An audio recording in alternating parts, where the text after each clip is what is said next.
Hello, my name is Sean McKeon. I'm a developer. Um, our team is using GridX. We've been using it for a couple months now, and it's worked great so far. We've come across a few issues. Um, I've contributed to the GitHub project once before, and this is another attempt to report an issue and get it resolved. In this case, I thought it was worth actually creating a video because there's some clicking that goes on in order to recreate the issue. So first, I'll show you the issue. It has to do with shift click and scrolling and indirect select. I'll start by holding shift and clicking the box to select the item. And the next thing I'm going to do is scroll down. I'm going to hold shift and click again to select multiple items.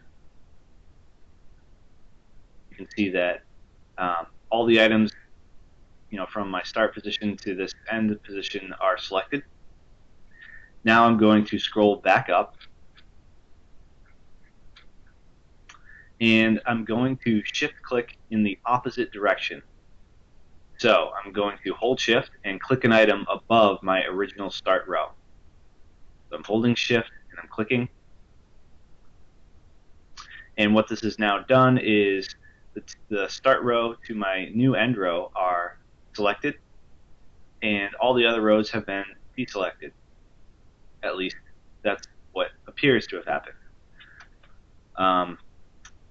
I've noticed, or I guess we've noticed, our team, that behind the scenes, these rows are not actually getting unmarked. So it appears that they're unhighlighted, but they're actually not getting unmarked behind the scenes. And what that means is, as you scroll up and down, well, actually two things. First of all, there's a row count issue. That's actually in the GitHub ticket that Roman reported. The second issue that this causes is as you are scrolling up and down, rows are getting loaded, and there's an onRender method that does it. And the onRender method actually looks at the marked property and will highlight or check rows based on the marked property. So because these are marked behind the scenes still, as I scroll up and down, the render function is going to check them again, even though I unchecked them. So here, I'll scroll down. You can see this is probably the threshold of rows that were rendered. So now GridX is rendering more rows dynamically as you scroll. And so these ones, as they're getting loaded because they're marked, are getting checked. I'm going to scroll down more, and you can see they're all checked, all the way down to where I had shift clicked before.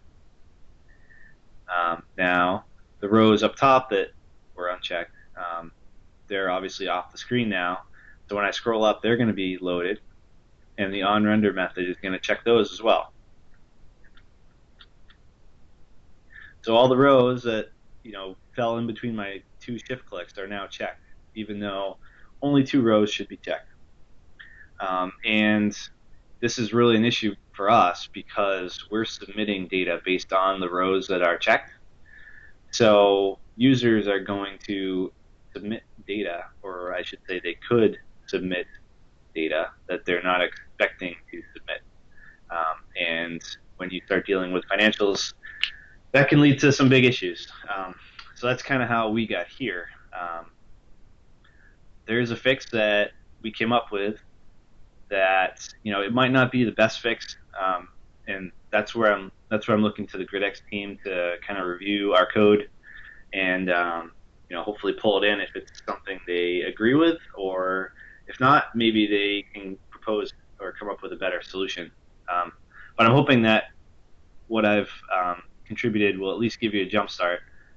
Hopefully it helps you. So what I'm going to do now is actually just jump over to the code real quick that I've contributed. So I'm looking at modules extended select base, and there's a highlight function that gets actually it gets created on the fly. Highlight, um, and actually, if you look down below that, there's some logic, and there's a comment that says selection has jumped to a different direction. All should be deselected. That's the scenario that we're dealing with here, where the issue occurs.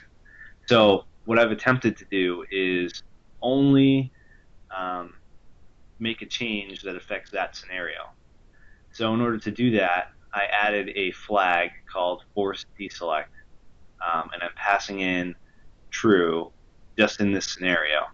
The other scenarios where highlight is used don't pass in a fourth parameter, and therefore force deselect would be undefined. And my code that I've added here, when it hits that, force deselect if it's undefined would be false.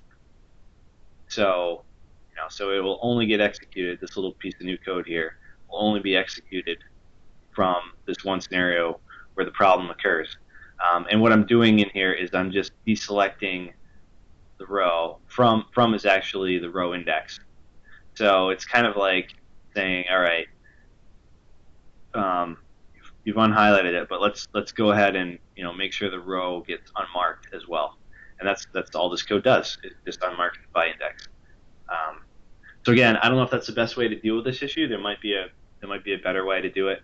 Um, Hopefully, this helps you at least trigger some thoughts. And definitely appreciate all your help. And hopefully this gives you a little bit of a jump start as well. So thanks, guys. Appreciate it.